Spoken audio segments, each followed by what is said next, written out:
Olá, sejam bem-vindos e bem-vindas ao canal Giro. Antes de começar o vídeo, não esqueça de inscrever-se no canal, deixar seu like e comentar, e compartilhe também com amigos e amigas. Foi pênalti ou não? Ex-árbitros analisam polêmicas de Palmeiras x Ceará. A atuação da arbitragem de Anderson Daronco na vitória do Palmeiras sobre o Ceará, ontem, 30, no Castelão, pela 20ª rodada do Campeonato Brasileiro, desagradou ambos os lados. Enquanto os alviverdes questionam a marcação do pênalti de Danilo em Vina, os alvinegros pedem penalidade de Gustavo Gomes em Mendoza. A primeira jogada polêmica aconteceu no fim do primeiro tempo, em disputa entre Gomes e Mendoza no meio da grande área.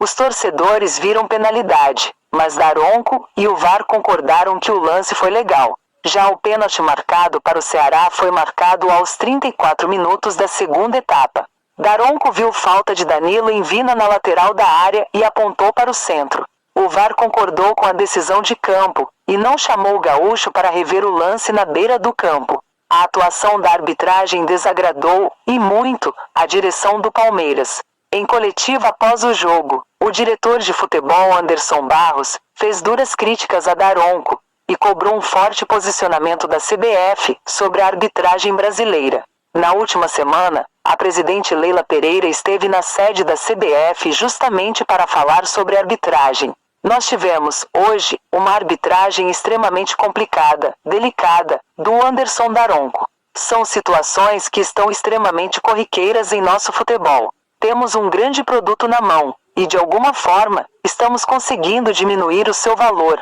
falou Barros. Ao UOL Sport, 3 ex-árbitros analisaram ambos os lances. Todos apontaram erro da arbitragem em pênalti marcado sobre Vina. Já o lance entre Gustavo Gomes e Mendoza dividiu opiniões.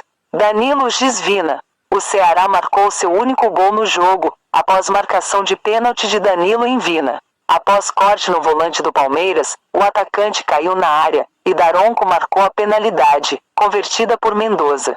O ex-árbitro Alfredo Loebelin classificou a marcação como uma vergonha, pois trata-se de uma disputa natural dos jogadores. O pênalti marcado para o Ceará é uma vergonha. Não foi nada. Uma jogada de corpo. Natural, avaliou. Carlos Eugênio Simon foi pelo mesmo caminho. O Vina toca a bola e na disputa com o adversário acaba caindo. Tem um contato, mas não é infração. Não foi pênalti. José Aparecido criticou Daronco por não rever o lance no VAR. O pênalti que foi marcado não aconteceu, embora o árbitro estivesse próximo.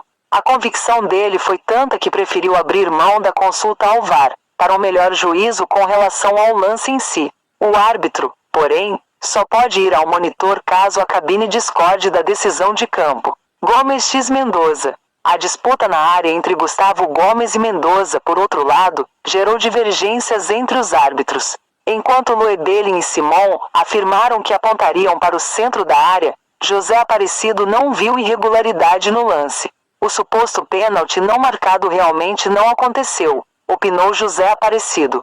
Simon, por outro lado, apontou o empurrão do capitão alviverde. Pênalti. Loebelin viu compensação de Daronco na jogada entre Vina e Danilo, após não marcar a penalidade em Mendoza. Eu acho que o Daronco marcou justamente porque não marcou o do primeiro tempo, que é um pênalti escandaloso. A arbitragem está perdida. Foi um pênalti compensatório, completou. Barros cobra, posição drástica, e diz que Palmeiras vai tomar medidas contra a arbitragem. Diretor de futebol do Verdão fez pronunciamento antes da entrevista coletiva de Abel Ferreira. Clube reclama de pênalti de Danilo em Vina no jogo contra o Ceará.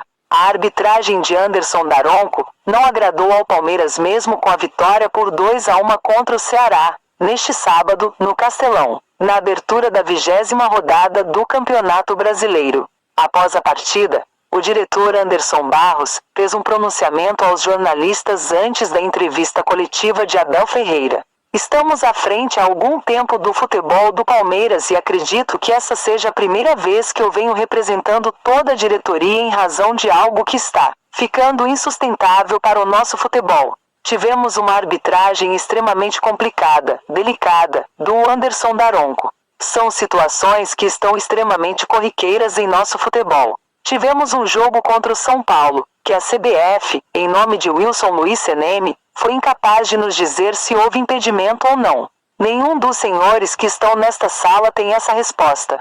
No jogo contra o Internacional, nós tivemos um problema com a linha do impedimento, onde mais uma vez fomos prejudicados. E hoje podemos citar o exemplo da expulsão, quando o árbitro da partida consulta o VAR. Quando ele define por um pênalti que não aconteceu, ele não consulta o VAR. Acho que chegou em um momento muito delicado do futebol. Ou tomamos uma posição, ou a CBF toma uma posição, ou o presidente da CBF toma posição, ou Seneme, e toda sua equipe toma uma posição drástica. Ou o futebol vai caminhar para um lugar muito ruim, disse. As decisões de Daronco causaram reclamação da comissão técnica palmeirense ainda no gramado. Ele precisou ser chamado pelo árbitro de vídeo para marcar uma falta em Dudu, no início do segundo tempo, em lance que determinou a expulsão de Richarlison. O Verdão se revoltou com a marcação da penalidade a favor do Ceará, em lance convertido por Mendoza. O árbitro entendeu que Danilo cometeu falta em Vina em disputa dentro da área palmeirense. Desta vez, o VAR não recomendou a revisão. Há situações que ocorrem no dia a dia, por responsabilidade também de atletas, comissões técnicas, diretoria, presidente, mas hoje, a arbitragem se torna um grande problema, que tende a influenciar o futebol brasileiro. E a gente não pode permitir isso. Não podemos aceitar isso, o Palmeiras não vai aceitar isso. Mais medidas de nossa parte serão tomadas contra a comissão de arbitragem, contra o árbitro do jogo, e até mesmo junto à própria presidência da CBF, porque é a responsável por esse processo. E precisa tomar decisões para que a gente não caminhe para um lugar ainda pior do que a gente está nesse momento no futebol brasileiro, afirmou Anderson Barros. O Palmeiras lidera o Brasileirão com 42 pontos. Na próxima rodada, o time alviverde enfrenta o Goiás, no dia 7, no Allianz Parque. Antes, o compromisso será contra o Atlético Mineiro, na quarta-feira, em Belo Horizonte, pelo confronto de ida das quartas de final da Libertadores.